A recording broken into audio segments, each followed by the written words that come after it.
Morning, guys. Morning, everybody. Okay. Hi, I'm Cath from HealthySwim. It's lovely to have you all here today, and thank you so much for joining us for our very first webinar, Getting Down with Code Brown. Obviously, there are always going to be times in particularly your commercial businesses where this may become apparent. So we thought we'd take the opportunity today to give you some information and some discussion tips around the two different types of obviously code browns, the hard stool and the fluffy stool. Now, the things that we're going to be talking about today, obviously, is understanding the different types of fecal incidents that can happen, proposing the immediate response methodology behind that, and understanding too that from a compliance perspective, state by state, there will be differences in what your expectations are, but we will provide some information on that and help you to understand what that compliance around that should be. So today with me, I have brought the lovely John Morrison. John is our technical expert and our beautiful national training manager. And John's going to take over from me, and he's going to talk to you heavily about getting down with code browns. So I'd like to introduce John. Over to you, John. Thanks, Cath. So probably most of you already know me from many of the training sessions you guys have attended over the years, but if not, my name's John. My background is in science. I've been doing water testing and water treatment for over 15 years, training from domestic to commercial pools, and probably dealing with a lot of the situations that you guys deal on a day-to-day basis. So today we just wanted to be a bit of a highlight to what you would see within obviously the HealthySwim help desk program. And we're talking about specifically today, obviously code browns. You guys will come across this maybe frequently, maybe infrequently, but we'll address what we can as we go through it. So just to start off, there are a couple of different types of fecal incidents and obviously associated risks with those fecal incidents. So the first one being a hard stool. So that's a formed stool. For you guys, that's going to come from a particular type of audience. Does anyone know majority of the time where you might get these hard stools coming from? What type of swimmer is going to be in your pools that would contribute these? Anyone want to unmute themselves and give me a bit of an idea? Infants. Infants, bang on the mark. Yes. So infants are one. You could also get them from other people. Anyone else might know who else this might come from. And we're talking broader audience pools, not necessarily just swim schools or holiday parks. But let's think about things like hydrotherapy pools, etc. What other audiences might introduce a hard stool to the pool? Tough one. You've got people with a disability. Correct. Yeah, so you've got people with disabilities. You've also got people with pre-existing health issues. Elderly sometimes, obviously can't control bowels, bladder, that kind of thing. So there are different types of audiences that will attend your pools that may be contributing these types of fecal matter. So hard stools, obviously they do still pose a risk. Obviously when we pass fecal matter into the water, we're contributing potentially quite a lot of pathogens into the water. And we'll talk more about that in the next couple of slides. But on to the next one being soft, runny stool. Now, who's going to be the audience that's contributing that to your water? Anyone want to have a hazard of a guess? You have to unmute yourself there. Who's contributing soft, runny? Babies. Babies, yep, particularly, yep. Babies might be one audience, correct. Again, obviously don't have that bladder or bowel control, so they're obviously releasing everything into there. Let's hope, though, if we're talking about babies, we've got swimmer nappies. I know even some swim centres do a normal nappy, then a swimmer nappy. Obviously, make sure the parents change them and clean them right before they jump into the water as well, trying to mitigate any of those potential risks going into the water. Who else might be contributing a diarrheal situation maybe in the pool? It could be someone who has like gastro or is quite unwell. Yeah, it's typically a symptom.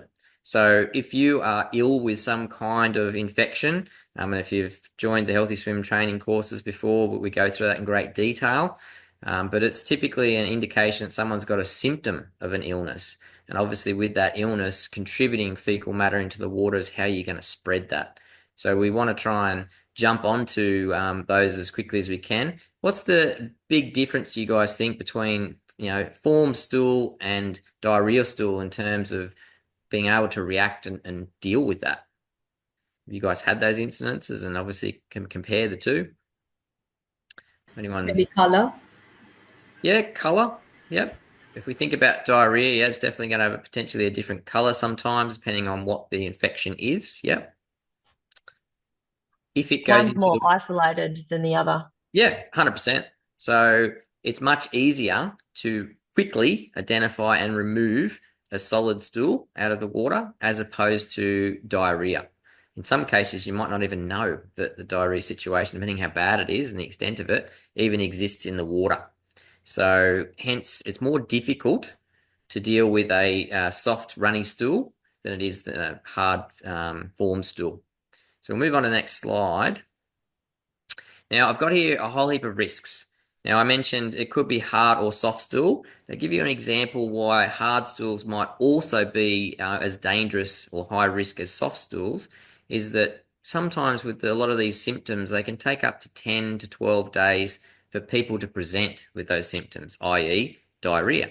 But it doesn't mean they're not still infected with the potential pathogen and not still shedding it into your water. So my point being, treat them both as serious situations and try and immediately deal with that situation as quickly as you can.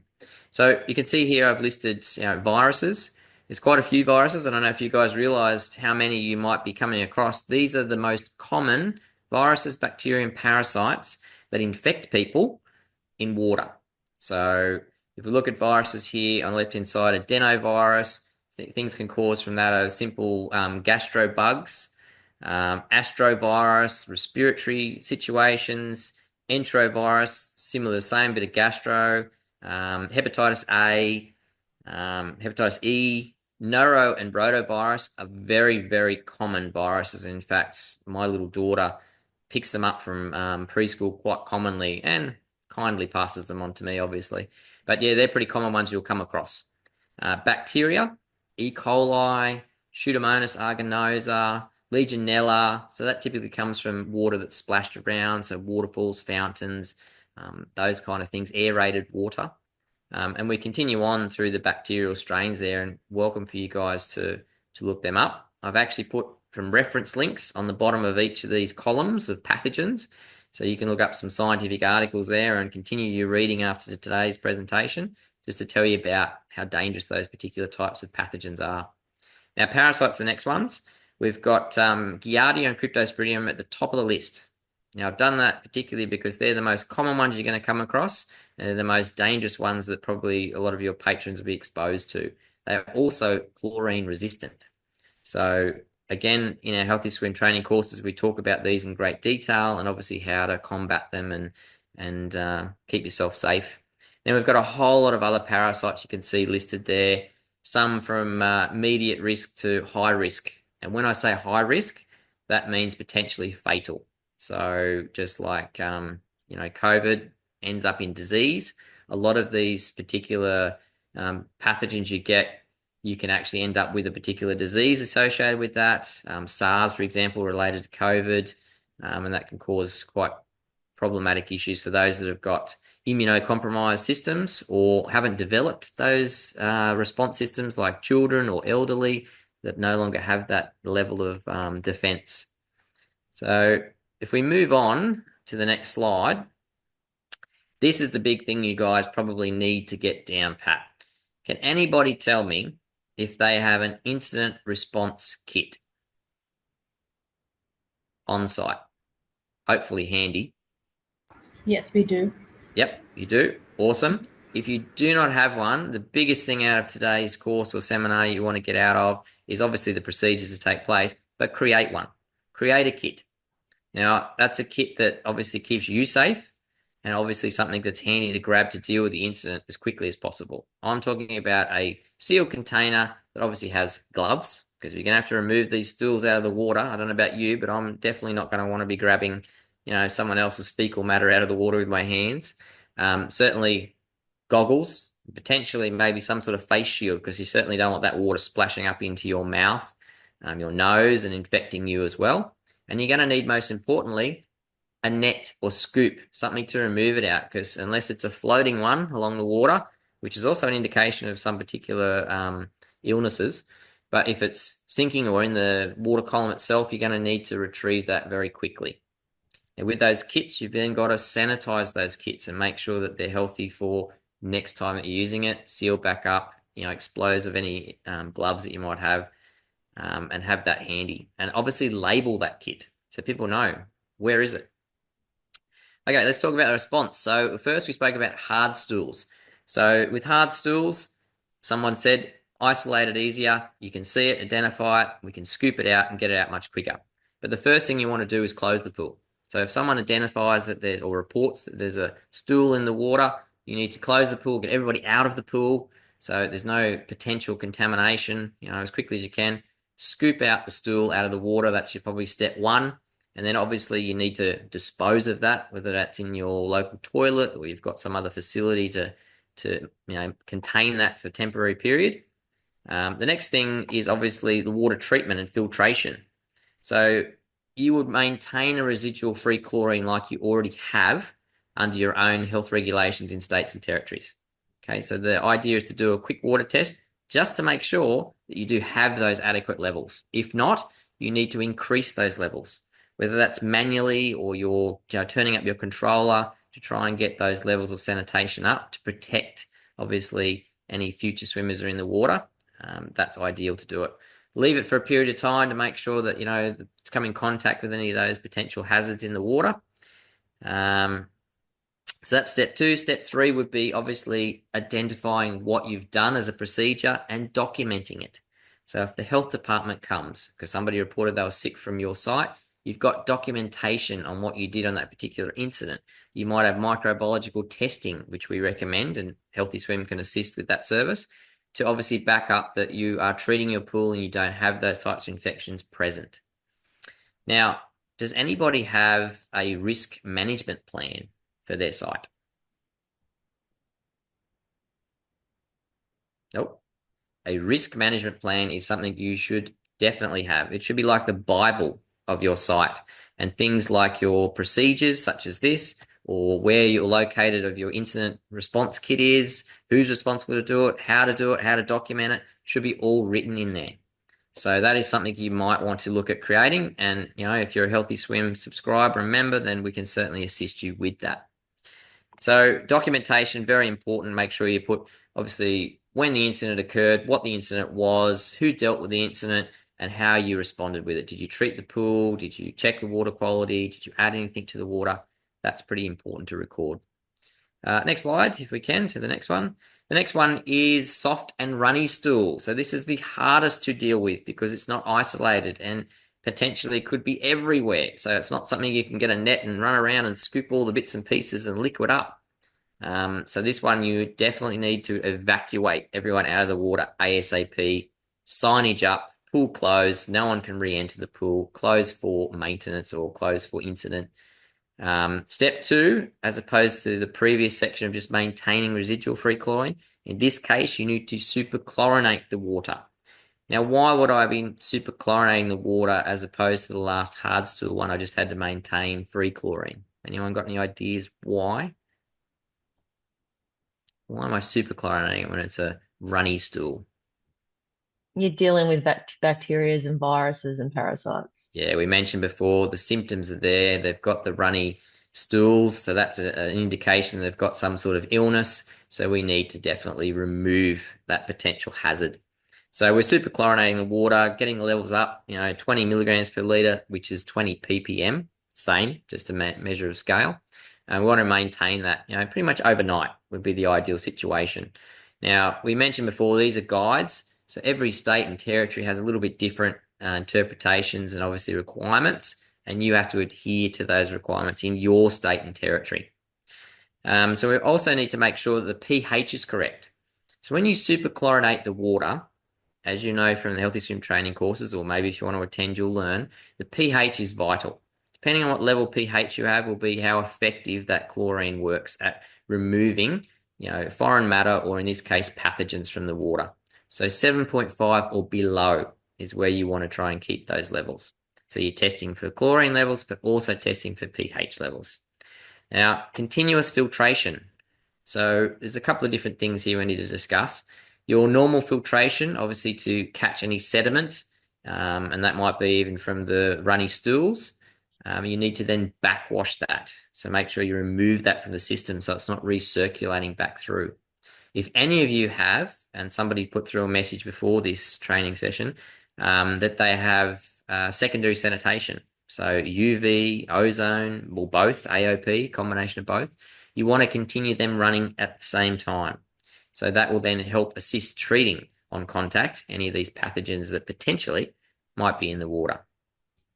So we don't know if they're in the water, but it's a pretty good indication that you can correlate that if somebody's got diarrhea, it's been caused by something. So I think you can pretty much clearly say there is going to be pathogens going into your water. The last thing we want to do is, obviously after the superchlorination, we need to bring those levels back down. So the next day, we're opening up the pool, we're doing a water test. If those levels of free chlorine are still high, we need to lower them to safe levels where we're keeping residuals 2 or 3 parts. And we do this with the chlorine neutralizer, sodium thiosulfate.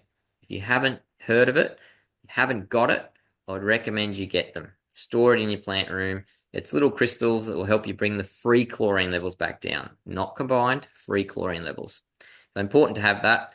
And then just like previous, you need to record everything.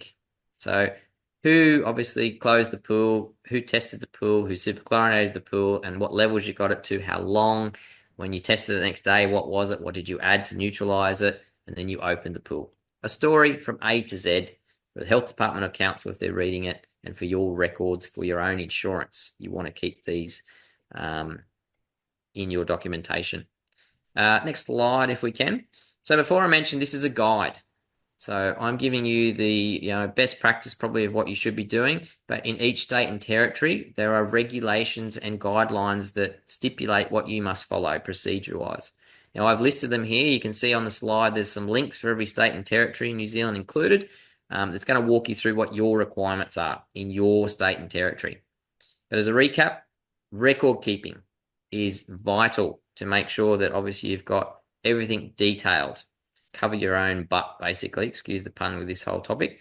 Signage and communication is important to people that are around the pool, to know what's going on, to people that want to enter the pool and it's been closed, to safeguard them from being infected, and training. So you're doing a bit of training here now, really, but if you want to extend that training, Healthy Swim Help Desk, that's where we're obviously offering the training courses as part of that platform, but also having in place that health, the risk management plan that has those procedures and responsibilities all documented. You can just grab like a Bible and read through. So that's obviously what we suggest that you guys do as the bare basics. This is coming from our experience, our knowledge, and helping people up to date. And hopefully you guys have got a bit of a snapshot now of what you guys need to go back, have a look at. Do you have an incident response kit? Do you have risk management plans? Have you dealt with this before? Do you have the right chemicals in place to superchlorinate? Do you have the neutralizing crystals there? Things that you can now tick off and check when you're back on site.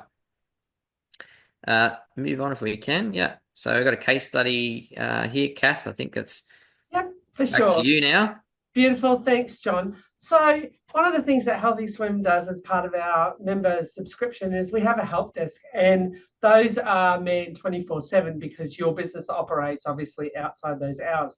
The key items I think that we want to support and impress on you today are all the things that John spoke about, having those risk and incident management processes in place and the documentation, but to couple with that as well, the high level importance of how often a day you should be testing your pool based on your bather loads, based on your volume, and where those records are kept. They are also a vital part of what's happening in your pool, particularly after a code brown or future following a code brown. We all know that we have state-based compliance, and tomorrow afternoon we will actually be sending all of you that registered for this course a copy of what we've done today with all the links to those compliance legislations for each state to allow you to have access to that as well. But the reporting and the recording of your daily water reads is vitally important. And the more we work across Healthy Swim, John and I deal with all of our members and even people from outside when we speak at conferences that have no real clear understanding on how often they should be reporting and how often they should be testing their water, where the water should come from, should it be in the pool, should it be from the plant room. All of these facets play a huge role in being able to support your management of water quality.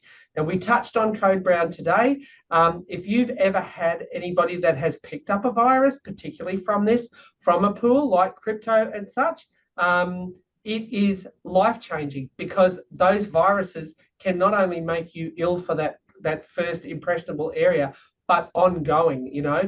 John's has had personal, sadly, experience through that with what crypto can do. The other side of the coin too, by having all of these things in place, it is important that you do that because that is actually providing a safeguard for all of the guest members, whoever frequent your pools, whether it's hydro wellness, it's leisure and sport, or it's tourism and leisure. At the end of the day, it's important to have all that in place because if you have someone come back to you and say that they feel they have been unwell from your pool, if you've got your reads, if you've got your microbiologicals, if you've got your incident management reports and records, you can actually confidently communicate with that swimmer or that guest that here is our records. This is what we do. Everything is above board. Our records and our reporting that our water quality is at the highest level. So I think it's very important that you appreciate and understand what this does to your water. And that's why we're doing this today. And we will continue to do these. So we'll have bi-monthly webinars in moving forward, each with different topics every single time.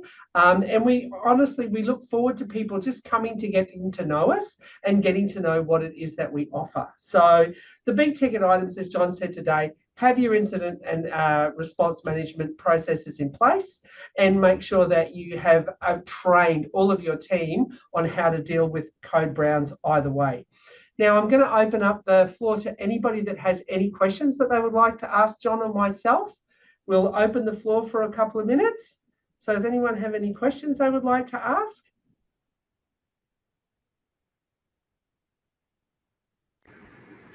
So I have a question. Job way too well. I just have a question about the vomit incidents. So do we do the same procedure for both? Yeah, vomit's treated with the hard stool actually it depends on your state and territory, hence I put the links there. You can definitely click on your link there, but it's treated the same as the hard stool. Yeah. And do we have to do microbiological test after this incident? Not necessarily after this incident, but you're required under your health state regulation or guidelines to do it depending on the obviously risk category you are. Might be monthly, quarterly, or bi-monthly. It's important that you adhere to that so that you've got those records because these Code Browns might pop up, several times in that period that you've done the testing, microbiological testing, or it might not pop up at all. But you need to have that record there. As I said, you don't know it's in the water, so if you're testing for it, you're at least covering yourself for bacteria anyway. That's what the microbiologicals test for. Yeah, we do it every month, but we thought that after this type of incident, we have to do it again to make sure. Yeah, not required to. Again, up to you if you wanted to double check. It's your business. It's definitely about reputation there as well. We don't want to have people being infected at your site and continually happening and the word get out there and it ruins your reputation and business. But up to you to whether you want to do that to, just peace of mind to make sure that you've done the treatment correctly and there isn't anything there. But if you do follow procedures and maintain at those levels, you should be treating the water effectively anyway. But up to you if you wanted to have that additional cost and service done just to make sure. Yeah. Just the last question about the hard pool. What's the requirement to shut down the pool? How many hours? How many hours for a hard stool? Well, you just need to make sure that the stool is removed. You get the levels up to that required, do the test to make sure you got the chlorine levels up and the pH is correct. And then you need to monitor to make sure that it hasn't changed for a brief period of time. It depends on state to territory. Some are only like 30 odd minutes, some a couple of hours, and then you can reopen. So best advice, as I said, these are a guide. Best advice is to click on your individual state and territory, which I've provided in the slides for you, and breathe through there on your particular area that you're from. Yeah, thanks. Thanks, Shivani. Anyone else have any questions? Hey, John, Cath, hopefully you could hear me. It's Peely, and I'm quite involved in Peely. the. Hey, thank you so much for your time. I'm really involved in hundreds of wellness centres across Australia. I love what you're doing, and in terms of Cath, you pointed out the Hi. public Can I liability. get a large almond milk cap Yes, you and can. breakfast Yeah. pie? Absolutely. I'll have a skinny flat white as Look, well. everyone put their order in. Yeah. Someone's paying for it. Fantastic. Guys, I just wanted to know, this is such an important piece, and thank you for, coming into the wellness sector and the hydro wellness sector, speaking to Cath and yourself. The digital reporting from a recording perspective, because we're dealing with a public liability matter right now at a wellness center. Now, are those reports published daily, tracked daily or hourly, and can we access them to ensure that we could maintain compliance in managing this matter? Yep, you definitely. So look, part of the Healthy Swim help desk is that you have access to water test software where you can upload your water tests, and it's on a daily basis. So those tests are to be done before you open the pool for use on a daily basis. And then obviously your microbiological you're doing, as Shivani said there, she's doing once a month, depending on your state and territory requirements. But your morning daily tests are recorded. You've got treatment recommendations from that as well. So it's going to give you step by step as to how to treat the water with what chemical, how much, and what to do. And then you've obviously got those records there that you can add digitally, close the pool for treatment, positive microbiological test or code brown. You can put all that in there and you can bring that back up and print it out, provide it to the health department. So that's obviously what we offer as a service in terms of Healthy Swim Help Desk. And we also offer that microbiological testing service. So you can engage us for that too, where we'll send out a technician to your site that's trained to collect the sample properly, take it to a lab, analyze that sample. A couple of days later, it takes 2 days to get the results back. We'll analyze that and we'll send that to you with a bit of an indication of what you need to do to either comply or treat the water, or you're all okay. Thank you very much. All right, Right, thanks, Billy, and thanks, John. Look, thank you everybody for coming today. It's very exciting for Healthy Swim to be able to begin to be doing these. As I said, healthyswim.com.au. All of our events and our training dates are all listed under the events tab on our website. For those of you that came today and didn't register, if you'd like to send us an email to info@healthyswim.com.au so we can have your email address, we will be sending out the notes and the slides from today's webinar. So from behalf of John, Morrison and myself, we want to thank you so very much for attending today. And you have our email addresses, and please reach out if you need anything else from us. We're here to help. So from Healthy Swim and John and I, have an amazing day. Thanks, guys. Thank you. Thank Bye, you. everyone. Thank you.